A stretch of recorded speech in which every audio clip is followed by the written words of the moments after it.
Y quiero compartirles la palabra del Señor en el libro de Éxodo.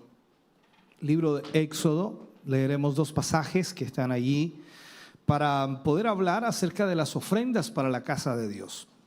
Creo que es importante reconocer a través de la Escritura lo que la palabra, por supuesto, nos enseña como hijos de Dios, como creyentes, como cristianos. Así que yo le pido que siga la lectura de estos versículos.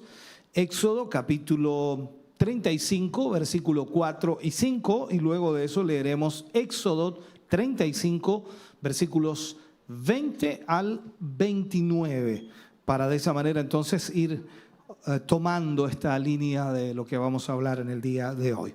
Leo la palabra del Señor, lo hago en el nombre de nuestro Señor Jesucristo. Dice: y habló Moisés a toda la congregación de los hijos de Israel diciendo: esto es lo que Jehová ha mandado. Tomad de entre vosotros ofrenda para Jehová. Todo generoso de corazón la traerá a Jehová: oro, plata, bronce. Luego leemos en Éxodo capítulo 35, versículos 20 al 29. Y dice: y salió toda la congregación de los hijos de Israel de delante de Moisés. Y vino todo varón a quien su corazón estimuló, y todo aquel a quien su espíritu le dio voluntad, con ofrenda a Jehová para la obra del tabernáculo de reunión y para toda su obra y para las sagradas vestiduras. Vinieron así hombres como mujeres, todos los voluntarios de corazón, y trajeron cadenas y zarcillos, anillos y brazaletes y toda clase de joyas de oro, y todos presentaban ofrenda de oro a Jehová. Todo hombre que tenía azul, púrpura, carmesí, lino fino, pelo de cabras, pieles de carneros teñidos de rojo o pieles de tejones lo traía. Todo el que ofreció ofrenda de plata o de bronce traía a Jehová la ofrenda, y todo el que tenía madera de acacia la traía para toda la obra del servicio. Además, todas las mujeres sabias de corazón hilaban con sus manos y traían lo que habían hilado: azul, púrpura, carmesí o lino fino. Y todas las mujeres cuyo corazón las impulsó en sabiduría hilaron pelo de cabras. Los príncipes trajeron piedras de onice y las piedras de los engastes para el efod y el pectoral, y las especies aromáticas y el aceite para el alumbrado y para el aceite de la unción y para el incienso aromático. De los hijos de Israel, así hombres como mujeres, todos los que tuvieron corazón voluntario para traer para toda la obra que Jehová había mandado por medio de Moisés que hiciesen, trajeron ofrenda voluntaria a Jehová. Oremos al Señor. Padre, en el nombre de Jesús, vamos ante tu presencia, Señor, en esta hora, agradeciendo primeramente tu inmenso amor y misericordia. Gracias porque nos permites en esta hora, Señor, tener una vez más tu palabra para nuestra vida. Esperamos, Señor, que a través de esta palabra cada uno de tus hijos pueda entender y comprender, Señor, el significado importante que tú le das a la ofrenda que entregamos para ti. Señor, gracias porque hoy tu pueblo, tu iglesia, será bendecida para la gloria de Dios. Amén y amén, Señor. Vamos entonces a hablar, como dijimos en el día de hoy, acerca de las ofrendas para la casa de Dios. En este caso, por supuesto, viendo lo que la Escritura nos enfoca, está hablando acerca de la construcción del tabernáculo. Los cristianos, de alguna forma, debemos entender que hemos recibido grandes y maravillosos regalos de Dios. Tenemos regalos de parte del Señor. Uno de ellos, la salvación. el compañerismo con Cristo, la comunión con el Señor Jesucristo. Sin duda, su fortaleza que constantemente está dándonos a nuestra vida. Aún más el privilegio de ser un colaborador dentro de su obra. La enseñanza que Él nos entrega y nos ministra cada día son beneficios para nuestra vida. El consuelo también y la dirección del Espíritu Santo. Y podríamos mencionar una cantidad enorme de cosas que hemos recibido de parte de Dios. Jesús dijo allí en el libro de Mateo capítulo 10 versículo 8, Él habla acerca de esto y dice: de gracia recibisteis, dad de gracias. Esto es importante. Nosotros hemos recibido tanto de Dios, y como hemos recibido tanto de Dios, entonces debemos ser dispuestos a ser fieles mayordomos de esas bendiciones. De todo lo que el Señor nos ha dado, nosotros debemos ser fieles mayordomos para el Señor. Podemos aprender por el ejemplo, por supuesto, que los israelitas tuvieron allí en el desierto. El ejemplo que ellos nos dan, el ejemplo que ellos entregan a través de lo que hicieron en ese momento. Entonces, aquí vemos que hay un verdadero gozo en dar, un verdadero gozo. Lo primero que nos damos cuenta en este pasaje es la orden de Dios para que Israel, y en este caso Moisés directamente recibe la orden de Dios, para que todo Israel construyera una casa para Dios. Cuando los israelitas acamparon en las riberas del Mar Rojo, después de su liberación extraordinaria, maravillosa, asombrosa, milagrosa, ellos, sin duda, siendo liberados de ese cautiverio de Egipto, cantaron a Jehová.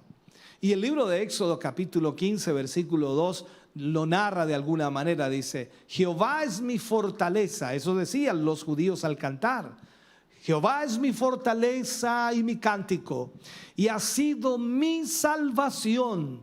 Este es mi Dios, y lo alabaré, Dios de mi Padre, y lo enalteceré. Esto es importante.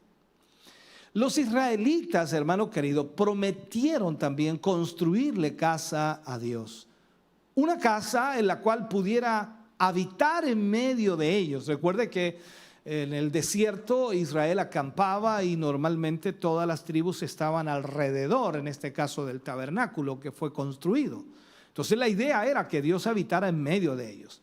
Después que Moisés regresó de haber hablado con Dios en el monte Sinaí, reunió al pueblo y le contó algunas de las maravillosas noticias que por supuesto había recibido de parte de Dios. Dios quería habitar en medio de su pueblo. Dios quería estar en medio de su pueblo. O sea, la oportunidad de cumplir su promesa de construir una casa de Dios se les presentó. ¿Por qué? Primero, los judíos querían que Dios habitara en medio de su pueblo. Y luego, cuando Dios decide entonces habitar en medio de su pueblo, tienen ahora ellos la oportunidad de construirle una casa a Dios. Los israelitas estaban en constante movimiento, ya que estaban en el desierto moviéndose constantemente, viajando a través de ese desierto hacia la tierra de Canaán, la tierra prometida. Entonces Dios quería viajar al lado de su pueblo, junto a su pueblo, en medio de su pueblo.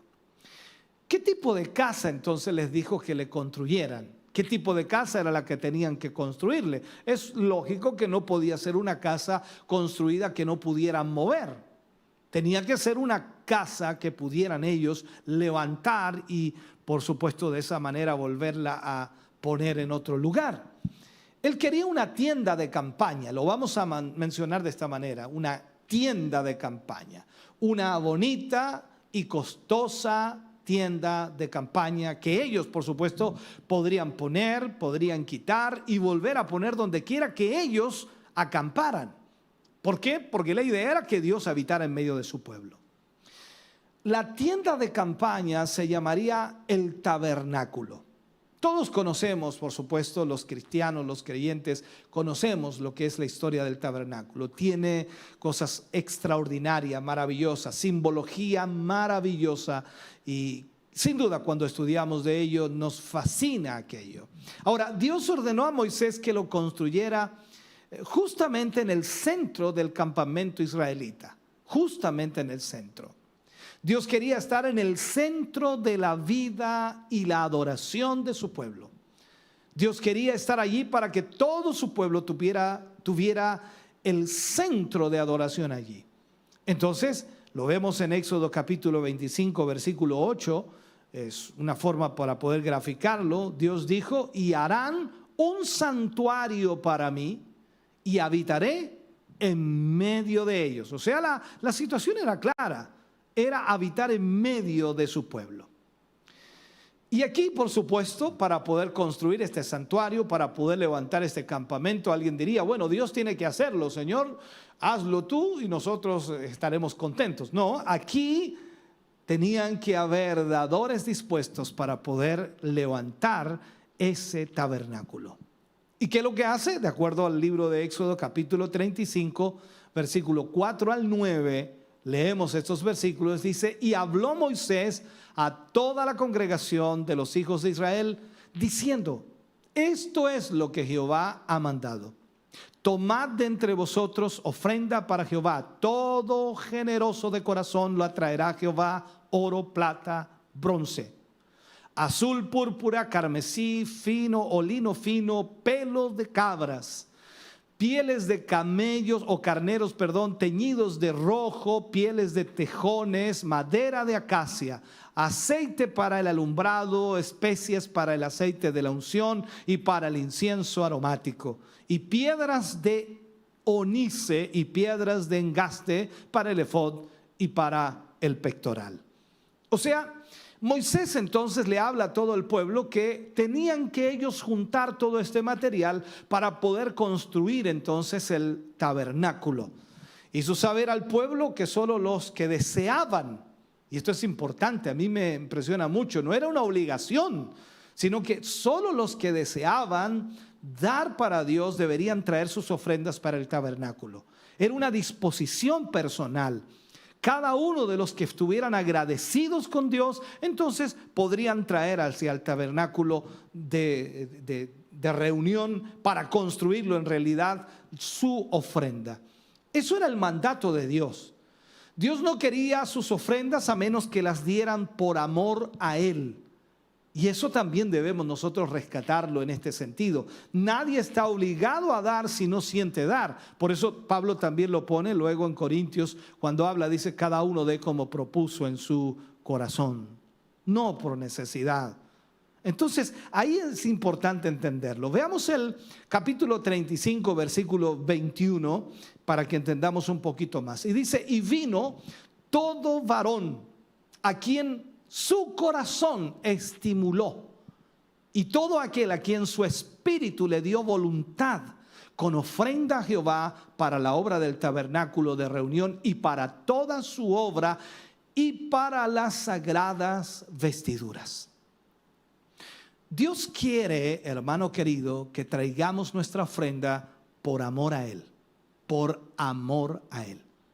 Y esta es la genuina adoración que nosotros debemos darle al Señor. Ahora, nosotros vemos aquí que la ofrenda no era tan solo plata, por decir dinero, porque en ese momento no existía, pero sí estaba el oro, la plata, estaban todos los materiales, de todo tipo de materiales y de todo tipo de cosas.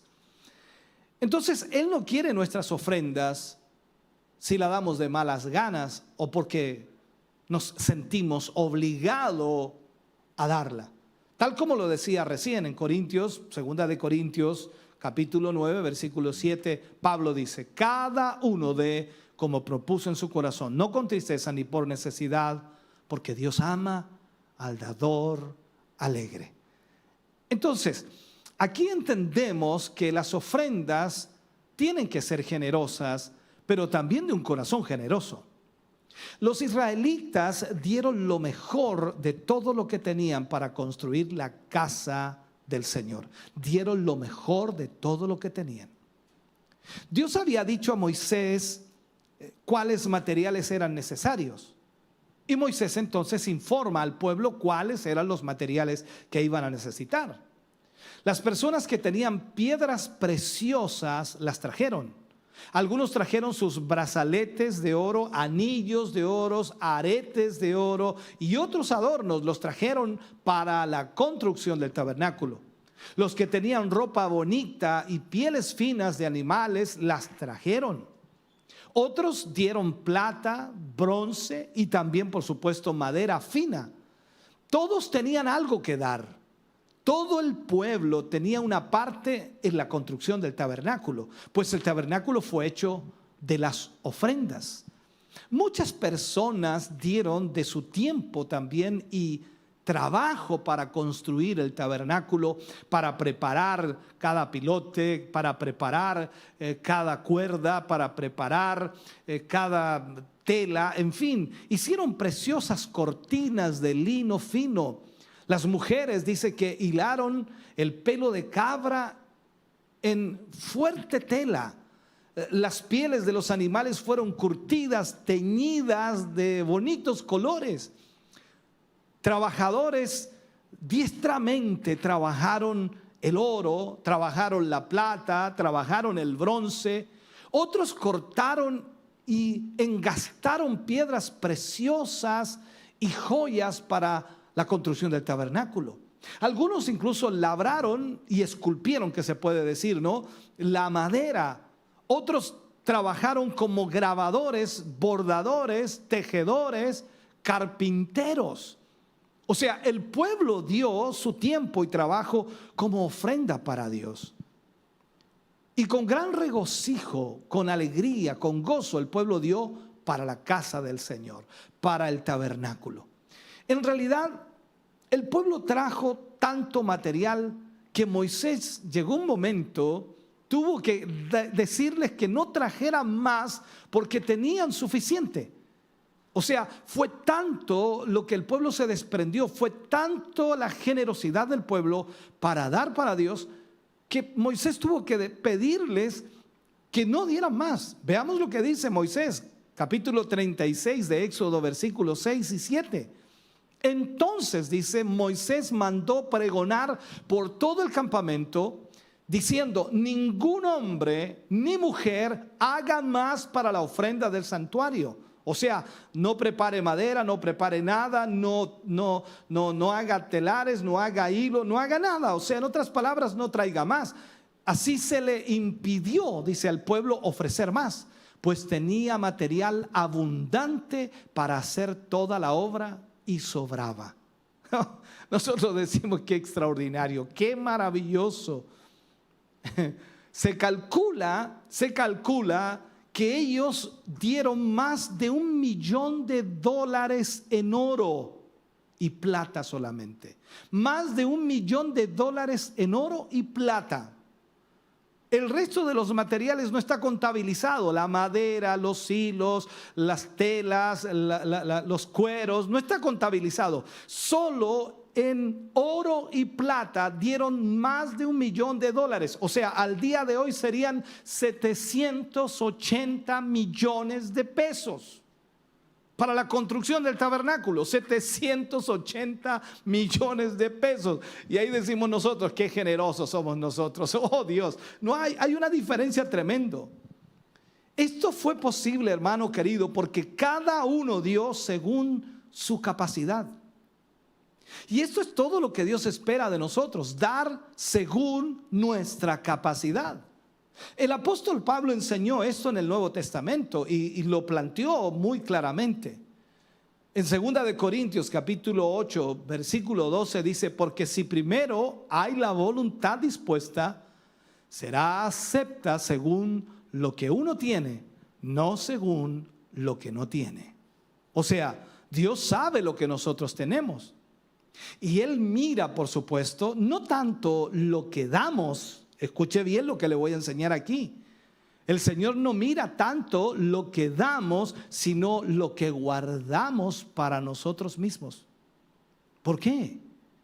Cuando el Señor Jesús ve a esa viuda que echa sus 2 blanquitas Y alguien diría, pero ¿cómo si fue una miseria lo que entregó esta viuda? Pero ella no quedó con nada. Y eso fue lo que Jesús miró. ¿Por qué? Vuelvo a insistir, Dios sabe lo que nosotros tenemos. Y Él no mira lo que nosotros damos, sino lo que guardamos para nosotros. O sea, la obra de Dios necesita dinero y es una verdad. Lo hemos dicho muchas veces y lo hemos explicado una y otra vez. Las iglesias necesitan dinero para poder seguir llevando el evangelio, seguir llevando la palabra del Señor. Entonces no es suficiente con que nosotros demos dinero. Nosotros debemos darnos primero a nosotros mismos, o sea, darnos nosotros a Dios. Porque cuando nos damos nosotros a Dios, entonces todo cambia, todo es diferente. A ti no te duele hacer algo para Dios porque ya tú te diste para Dios. Pablo escribió acerca de esto y enseñó a los corintios y a los cristianos primitivos, por supuesto, de esta realidad. Segunda de Corintios capítulo 8, versículo 5. Dice, y no como lo esperábamos, sino que asimismo se dieron primeramente al Señor y luego a nosotros por la voluntad de Dios. ¿Alguna vez usted se ha propuesto dar más de lo que está acostumbrado a dar? Posiblemente nosotros nos acostumbramos a dar una cantidad. No, yo todos los meses doy esta cantidad. No, yo todos los meses, cuando voy a la iglesia, yo doy esta cantidad. ¿Se ha acostumbrado usted a dar una misma cantidad siempre? Y más aún le puedo decir, ¿se ha propuesto usted dar más de lo que está acostumbrado a dar? La obra de Dios lo requiere. Y usted puede ser partícipe de una oportunidad con todas sus fuerzas para poder apoyar la obra del Señor. El apóstol Pablo, hablando a los cristianos macedonios, recordemos, que aportaron para una noble causa, para un noble proyecto de la obra de Dios en su tiempo. Dice que ellos hicieron esto en 2 de Corintios 8:3. Dice, pues doy testimonio de que con agrado han dado conforme a sus fuerzas y aún más allá de sus fuerzas. O sea, Dios nunca está esperando que usted dé igual o más que los que tienen más. No, Dios no está esperando que usted dé más que los que tienen más que usted. No. Sino lo que Dios está esperando es que usted tenga la decisión de dar a pesar que usted tiene poco o menos que los demás.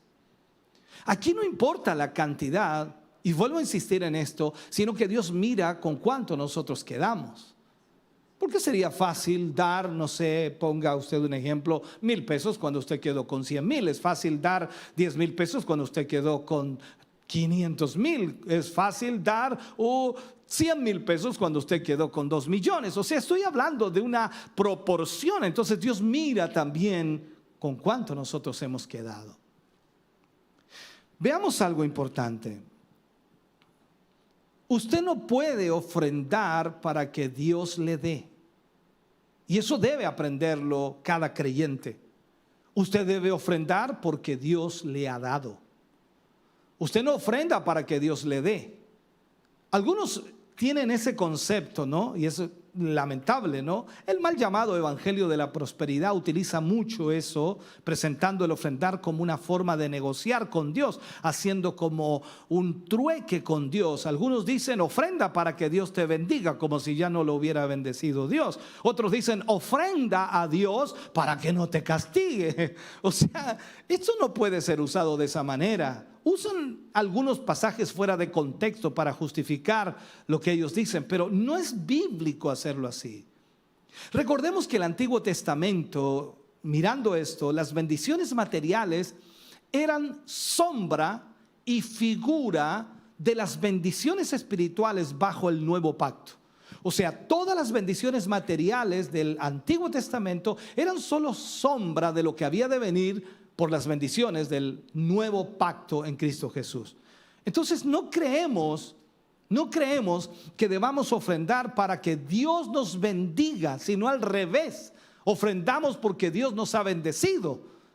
Y no lo tomamos en el aspecto del dinero solamente, sino lo tomamos en todo el aspecto de nuestra vida. Lo decía al principio, cuando nosotros vemos las bendiciones que Dios nos ha entregado, nos ha dado la salvación, nos ha dado consuelo, nos ha dado esperanza, nos ha dado gozo, nos ha dado fuerza, nos ha levantado, nos ha animado, nos ha sanado, nos ha libertado. Oh, Dios mío, siga nombrando usted y se da cuenta que las bendiciones de Dios están por multitud, por decirlo así, y nosotros estamos quejándonos con Dios.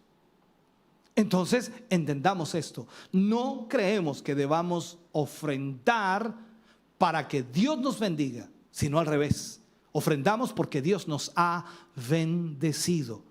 Si le preguntas a un cristiano si está bendecido, no sé qué te responde. Entonces la pregunta sería, ¿te ha dado algo el Señor? ¿Tienes sustento y abrigo? ¿Dios provee para ti cada día? Esa es la pregunta que debemos nosotros despejar. ¿Sabe? Nuestras ofrendas son para el Señor. Y nosotros no podemos usar nuestras ofrendas para negociar con Dios. No, no podemos hacer eso. Sino debe ser una muestra de nuestra gratitud, de nuestra devoción por la tremenda bondad y la tremenda generosidad que Dios ha tenido con nosotros. Por eso estamos entonces seguros que ofrendar es un privilegio. Un privilegio que Dios, por supuesto, nos da y les da a sus hijos. Lo hemos podido comprobar una y otra y otra y otra y otra vez. ¿Sabe? Hay causas muy nobles en las cuales vale la pena invertir dinero, y es verdad. Pero hay una causa más excelente, que es la extensión de la obra de Dios, la extensión del reino de Dios, que es lo más maravilloso que puede haber. Ahora, no es de extrañar que haya creyentes que hayan ofrendado mucho para el avance del reino de Dios. Hay cantidades de personas que han dado más allá, como Pablo también dice de los macedonios, más allá de sus fuerzas. Y eso es una gran verdad. Esto vale la pena aprenderlo. Ahora, ¿por qué lo hacen? Porque quien ha encontrado, hermano querido, el tesoro escondido, ha encontrado a Jesús, ya no tiene el mismo apego a las cosas terrenales. Ya no siente de la misma manera que todos sienten. En algunos casos Dios ha usado increíblemente a los incrédulos para proveer para su causa. Hay muchas historias, hay muchos testimonios acerca de eso, como cuando los egipcios, por supuesto, entregaron el oro a los hebreos cuando salían de Egipto en libertad. Recuerde ese episodio. O sea, Dios puede usar a los incrédulos para bendecir la obra de Dios. Tú piensas a veces que, no, si Dios hiciera eso, entonces Dios traería un millonario a la iglesia para que sustentara. Tú no te das cuenta que Dios te da un trabajo, te da un salario, te da un sueldo para que tú bendigas la obra. Si no tuvieras eso, no podrías hacerlo. Ahora, si tú cierras la mano para Dios, yo no puedo decir que Dios va a cerrar la mano para ti, porque en realidad Dios tiene tanta misericordia que a pesar de nuestra poca gratitud hacia Él, Dios sigue bendiciendo nuestras vidas. Ahora, en lo general ese no es el caso, que Dios use a los inconversos para bendecir la obra de Dios. Hay casos sí, pero no es lo general. Los creyentes son los que con sus ofrendas envían misioneros, sostienen a sus pastores, construyen sus iglesias, levantan ministerios de comunicación y comienzan a promulgar y a llevar el evangelio por todo el mundo. Entonces el apoyo de cada iglesia local es una responsabilidad de los miembros que la componen. ¿Sabe? El creyente puede ofrendar de muchas maneras y en muchos lugares, pero nunca debiera de obviar la responsabilidad principal con su propia iglesia. Si usted pertenece a una iglesia, usted debe apoyar allí, porque esa es la prioridad para usted.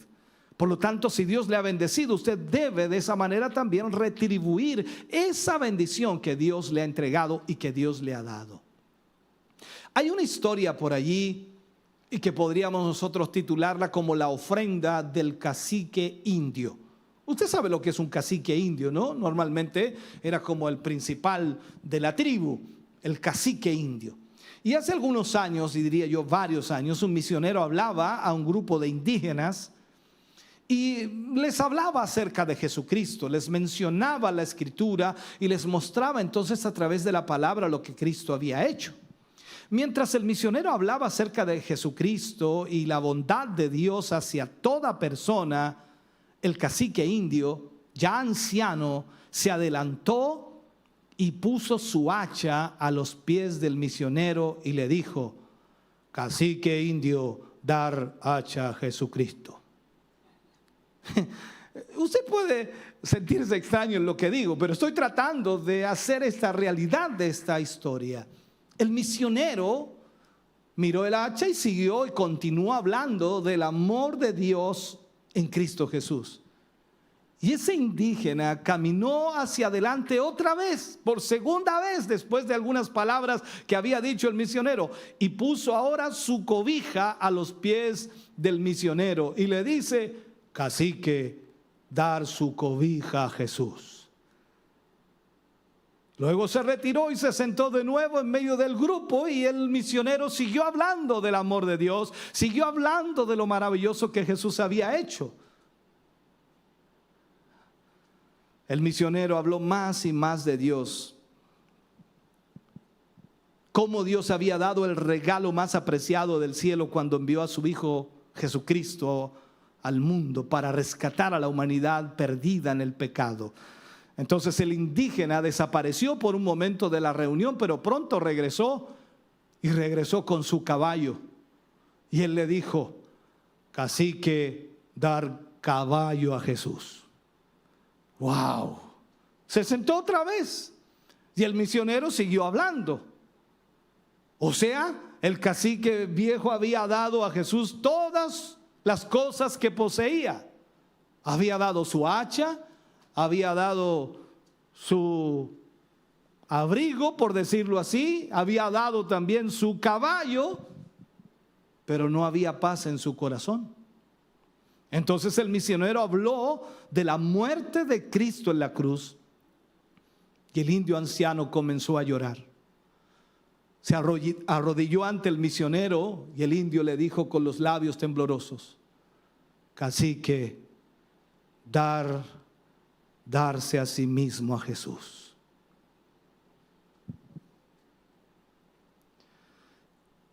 Entonces la paz gloriosa y la felicidad inundó el alma de ese cacique.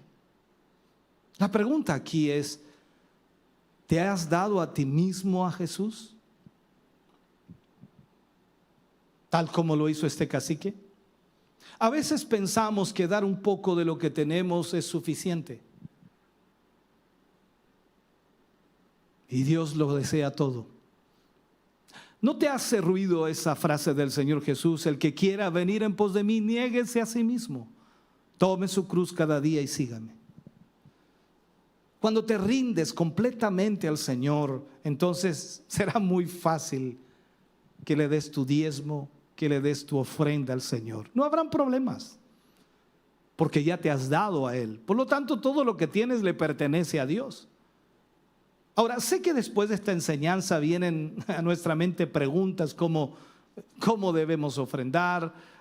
¿Cuánto debemos dar? Y todas esas preguntas que son muy naturales. ¿Cuál es la relación entre el estado en que se encuentra mi vida espiritual y también, por supuesto, la forma en que ofrendo? En fin, quizás para responder a estas preguntas debemos tener en cuenta verdades bíblicas que son importantes y que deben ser marcadas en nuestro corazón. El Salmo 24, versículo 1, David habla allí y dice: de Jehová es la tierra, escucha, de Jehová es la tierra y su plenitud, el mundo y los que en él habitan. Wow, no me dejó nada el Señor. Con ese versículo no me dejó nada. ¿Te dejó algo a ti? De Jehová es la tierra y su plenitud, el mundo y los que en él habitan. O sea, todo lo que tengo y mi propio ser le pertenece al Señor. Absolutamente todo. Aunque yo no quiera, todo le pertenece al Señor. Él es el dueño absoluto de todo. Pablo habla en 1 Corintios capítulo 6 versículo 20. Dice: porque habéis sido comprados por precio. Glorificad pues a Dios en vuestro cuerpo y en vuestro espíritu, los cuales son de Dios. Wow. ¿Qué hay en nosotros que no le pertenezca a Él? Entonces ahí es donde tenemos que hacer un análisis personal.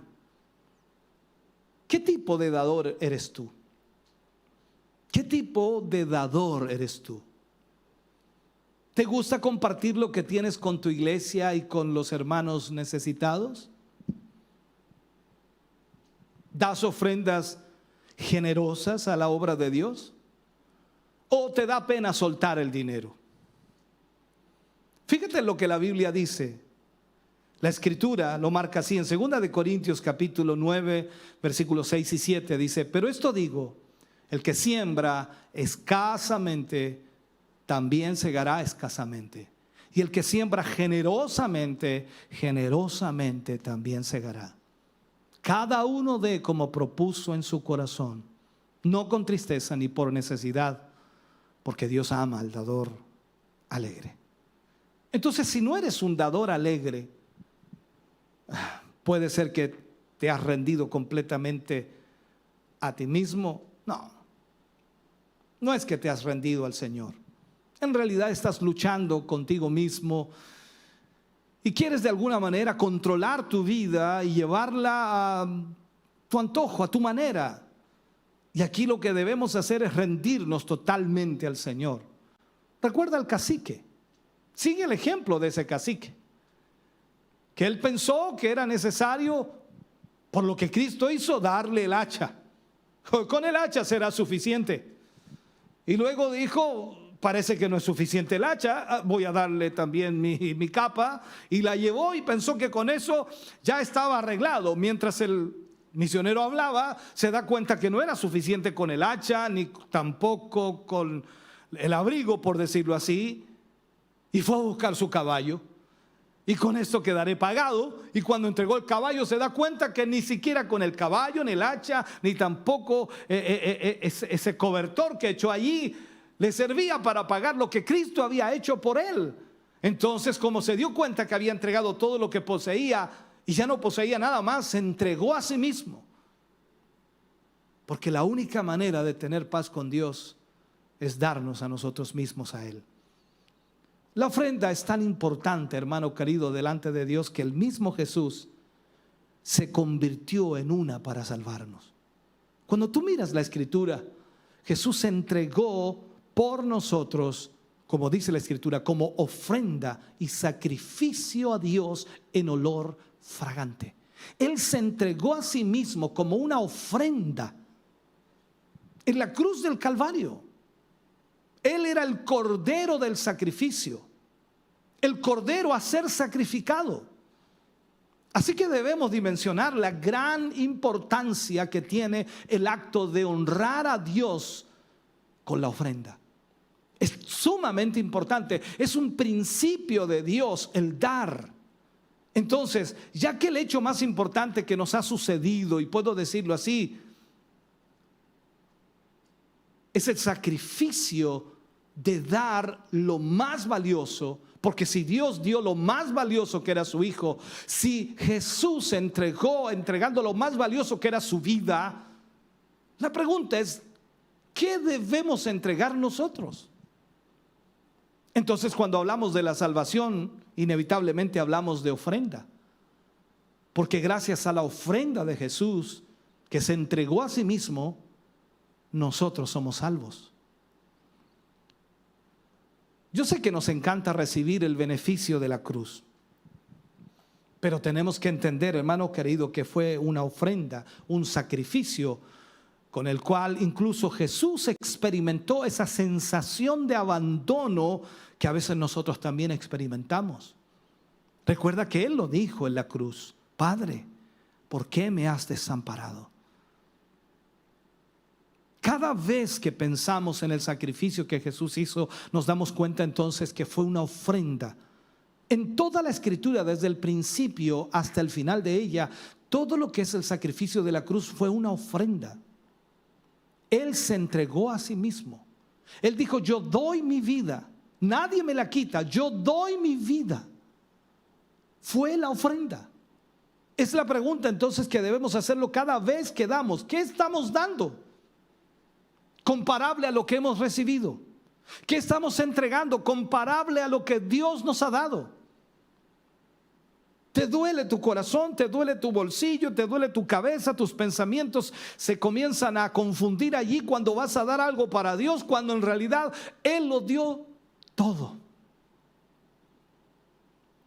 Déjame terminar y concluir con este mensaje. La Biblia aclara perfectamente el propósito de ofrendar. El poner a Dios en primer lugar en nuestras vidas. Ese es el propósito de ofrendar. Debemos dar a Dios lo primero y lo mejor de lo que ganemos. Por ejemplo, lo primero que hacemos con nuestro dinero revela lo que realmente valoramos. Cuando a ti te pagan, ¿qué es lo que haces con tu dinero? ¿Qué es lo primero que haces? Eso revela entonces la importancia que tú tienes en aquello que haces. Darle inmediatamente a Dios la primera parte de nuestra paga, entonces inmediatamente centra nuestra atención en Él. Si no lo haces, entonces es porque tienes otra prioridad. Además nos recuerda que todo lo que poseemos le pertenece a Él. Alguien dijo, es que yo tengo que darle a Dios. No, no le estás dando nada. Le estás devolviendo lo que Él te ha dado. En realidad ni siquiera le estás devolviendo, porque recuerda que no es el 10% de Dios, es el 100% de Dios. Es que tú le estás dando el 10, pero Él te deja el 90 a ti. Y Él es dueño del 100%. Aquí es donde nos confundimos a veces. El hábito de ofrendar, el hábito de dar para Dios en cualquier área, ya sea ofrenda, ya sea diezmo, ya sea tiempo, ya sea esfuerzo, ya sea sacrificio, siempre debe ser lo mejor para Dios. Nuestro mejor esfuerzo debe ser para el Señor. Incluso el ofrendar con regularidad puede mantener a Dios en primer lugar en nuestra lista de prioridades y nos da una perspectiva adecuada de todo, por supuesto, lo demás que tenemos que hacer. Por eso Jesús, cuando fue al huerto de Getsemaní, Él hizo algo tan importante que a veces no lo captamos. Él tenía como prioridad hacer la voluntad de su Padre. ¿Cuál era la voluntad de su Padre? Que Él llegara a la cruz y muriera. Él estaba preocupado, estaba también temeroso de lo que iba a vivir, asustado en la parte humana. Iba a ser sacrificado, iba a ser golpeado, iba a ser pisoteado literalmente por la sociedad de ese tiempo. Y Jesús, orando al Padre, le dice: Padre, si es posible, pasa de mí esta copa. O sea, si hay alguna posibilidad, si hay otra manera de llegar a esto, si hay otra forma de hacerlo, Señor, por favor, pasa de mí esto. Pero Él agrega: que no se haga mi voluntad, sino la tuya. ¿Cuál es el sacrificio que hemos hecho por Dios? ¿Qué hemos hecho tan grande como para que Él esté agradecido por lo que hacemos? Yo estoy agradecido por lo que Él hizo por mí. Y no hay nada que haga en este mundo que pueda siquiera abonar a esa tremenda deuda que tengo con Dios. Por lo tanto, tú y yo debemos aprender lo que es el dar para la casa de Dios. Permíteme orar en esta hora. Amado Dios, vamos ante tu presencia. Damos gracias a ti, Señor, por esta palabra, por esta instrucción. Gracias por enseñarnos. Gracias por ministrarnos. Gracias, Señor, porque a través de cada palabra tuya nuestro corazón es impactado. Bendecimos tu nombre, glorificamos tu nombre y agradecemos tu bondad. En el nombre de Jesús recibe toda honra, recibe toda gloria, mi Dios. Gracias por tu amor y tu misericordia. Bendice a tu pueblo, a tu iglesia que hoy ha oído esta palabra y a quienes la oirán más tarde. Señor, glorifícate a través de esta palabra en sus vidas y que puedan ellos entender que la ofrenda más grande fue la vida de nuestro Señor y Salvador Jesucristo en la cruz del Calvario. Gracias, mi Dios. Amén y amén, Señor.